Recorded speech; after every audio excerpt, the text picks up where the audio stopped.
So this chapter 3, the Whelp,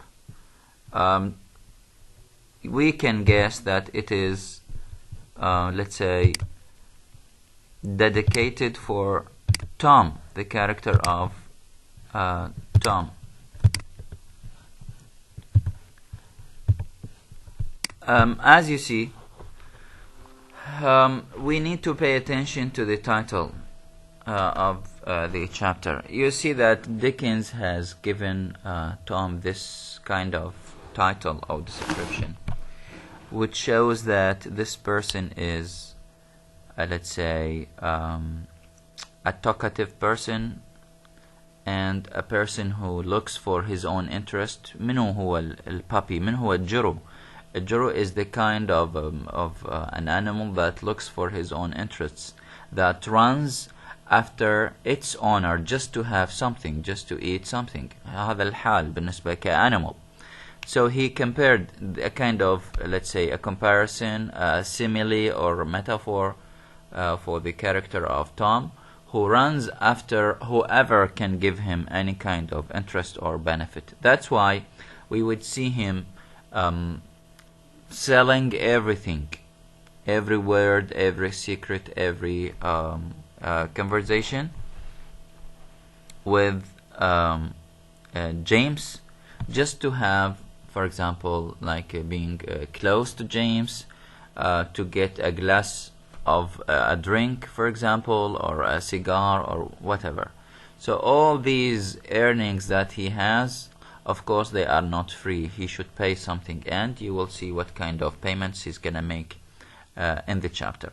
The writer started the chapter with an important note. He said, "It was very remarkable that a young gentleman who had been brought up under one continuous system, اللي هو system of facts, of unnatural restraint بقيود غير طبيعية, should be a hypocrite." But it was certainly the case with Tom. طبعا هو هذا حقيقة Tom, because Tom was brought up according to this system. So as you remember, and if you remember one of the chapters at the end, when he was talking to Louisa, he said once, "Well, Louisa, when I will go to Bounderby and work with him, I will have my own revenge." And she questioned what kind of revenge. He said, "Well, I will compensate myself for the deprivation I lived. راح أعوض نفسي عن الحرمان اللي عشته." So he was brought up according to the system of restraints, of constraints, of limitations, and this system proved to be wrong according to the writer in these 3 lines. This system is incorrect. Of course, it could lead the person who is under these restraints to behave in a certain wrong way one day when he has these restraints removed. So Dickens tries to satirize this kind of system. Of course, this is one of the basic issues the novel talks about, as we discussed them in the at the beginning of the novel. Dickens, "It was very strange that a young gentleman who had never been left to his own guidance for 5 consecutive minutes should be incapable at last of governing himself." يعني هذا الشخص ما يقدر يحكم نفسه ويسيطر على his own wishes if he was left for, let's say, 5 minutes. And this is the case of Tom. He cannot live 5 minutes without breaching the rules or breaking any kind of and controlling himself. So this was the case because this person is a prototype of the educational system Grant Grant adopted. So as you see in this paragraph, Dickens again and again is attacking the educational system adopted by England at that time, because this system is producing those kinds of people. هذا هو the product of the system. A person who cannot control himself, even if he was left for 5 minutes, and a product of a hypocrite, شخص منافق. people who cannot behave properly when these restraints are remote. So this was the case of Tom, and this is why he is described a whelp. Again, I repeat why he is a whelp, because he is ready to give anything, to tell anything in front of any benefits or interest that he might get. So he is an opportunist person who puts his own interest above anything, above any criteria or any standards. As you see, we have Tom and James in the hotel. Tom is invited to have a cigarette. He blew his smoke aside after he had been smoking a little while, and took an observation of he don't seem to care about his address. And then, as you see, James started inquiring from Tom about Bounderby. I hope you have had about a dose of Bounderby tonight. أتمنى إنه الكلام مال الجرعة مال Bounderby عجبتك واكتفيت منها, because you know Bounderby keeps talking about himself and his accomplishments. I will highlight only the important points that we need in the chapter. I don't care for old Bounderby. As you see now, Tom shows his interest and his care for Bounderby, and he made it clear for James, which was not supposed to be declared for a stranger. If you mean that, I have always called old Bounderby by the same name when I have talked about him, and I have always thought of him in the same way. So he seems disrespectful towards his brother-in-law. Don't mind me, returned James, but take care when his wife is by. You know, so James tries to, let's say, push and motivate Tom to talk more about Bounderby and his wife, Louisa. His wife, my sister Lou. Oh yeah, and he laughed and took a little more of the cooling drink. My sister Lou, she never cared for old Bounderby. This is a kind of, let's say, a key that James was looking for to enter the life of Louisa. Now he understands that Louisa does not love Bounderby, so there is a kind of empty space in her heart where he can access. That's the past. Here James wants to make sure that's the past. The present, they are now man and wife, and she's supposed to love him. See here, Tom confirms that she does not care about Bounderby. My dear fellow, what am I bound to suppose when I find two married people living in harmony and in happiness? So here James makes it clear that those two people are supposed to be loving each other as far as they are living in harmony and happiness in one house. But of course he wants to motivate Tom to talk about Louisa. You know, our governor. This is an important point here, where you find the Mr. Gradgrind is described as a governor, not a father.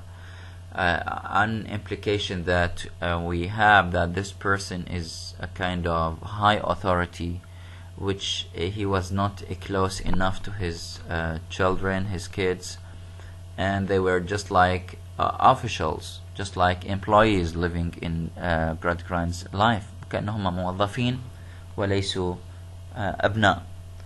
Said Tom, and therefore you needn't be surprised that Lou married old Bounderby.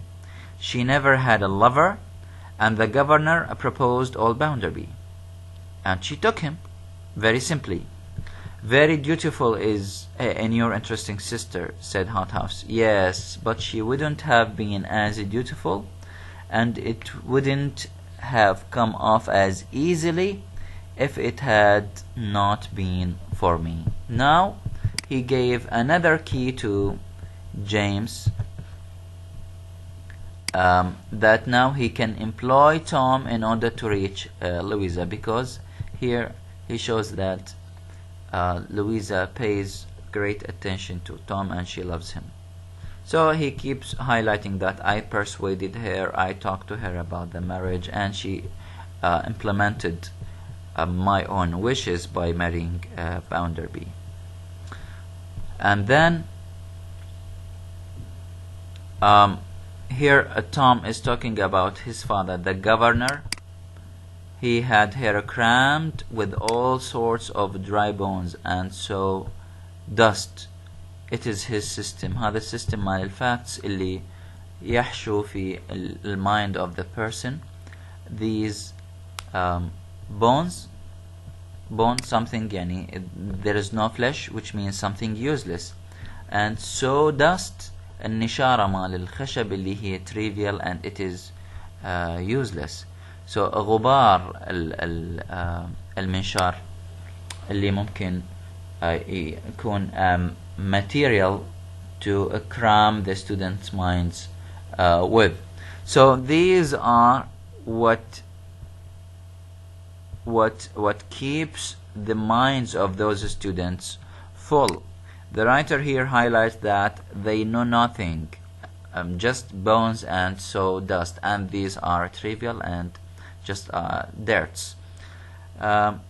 And this is the system of a grand grind. Again, the system is attacked every now and then. وطبعا هذا implementation to the philosophy of Dickens. He tries to show that this system is useless, so he is attacking the system every now and then, and he tries to prove the wrongness and the triviality of the system every now and then. So he formed his daughter on his own model, a Gradgrind. This is the suggestion of Harthouse. His daughter and everybody else, not only the daughter, كل شخص يدخل للمدرسة should be made a model according to these criteria. Why he formed me that way? Said Tom, مو حتى أني. Even me, he formed me that way. He did, though, said Tom, shaking his head. I mean to say, Mr. Harthouse, that when I first left home and went to old Bounderby's house, I was as flat as a warming pan and knew no more about life than any oyster does.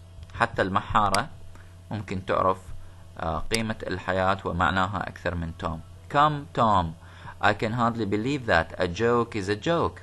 And see, this is how Tom and James started the give and take conversation. For Mr. Bounderby's address, I found, this is the kind of conversation that took place between James and Tom, where they have discussed Tom's life, Gradgrind's upbringing of his own children, Bounderby and his wife, and Louisa's care for Bounderby and for Tom. All these secrets that James was looking for were divulged in a minute by Tom. My intelligent sister is about where she was. She used to complain to me that she had nothing to fall back upon that girls usually fall back upon, yani a supporter for her, but she didn't find anything that could help her. And here a simple reference to Mrs. Sparsit, where James first met her when he first came to the bank. And finally, you see the writer mentions something about Tom. He had another odd dream. Tom had another odd dream, a strange dream of being taken by a waiter through a mist. ياخذ واحد نادل through a mist, ضباب, which, after giving him some trouble and difficulty, resolved itself into the main street in which he stood alone. This kind of a dream foreshadows something concerning Tom's life. طبعا هذا شيء معتادين عليه in Dickens' writings.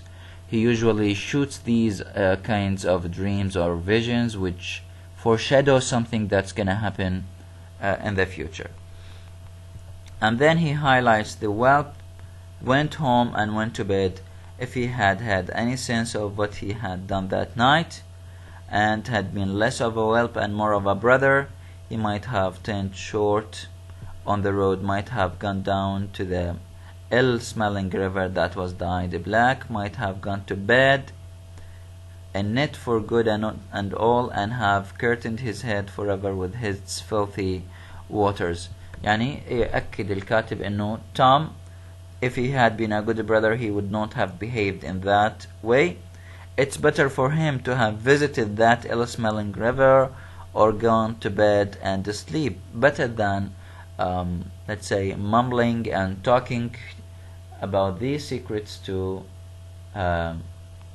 James Harthouse. So these are the main points the Whelp highlights as a chapter. The title is significant because it gives us an idea about the character of Tom and how he behaves with a stranger.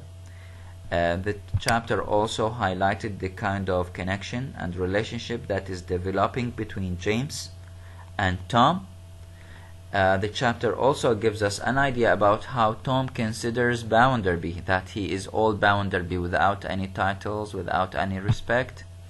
And also the chapter gives us any idea through the perspective of Tom, how Louisa and Bounderby are living, how cold is their relationship, and all these secrets have been given freely to James, which he is going to employ and use in the future.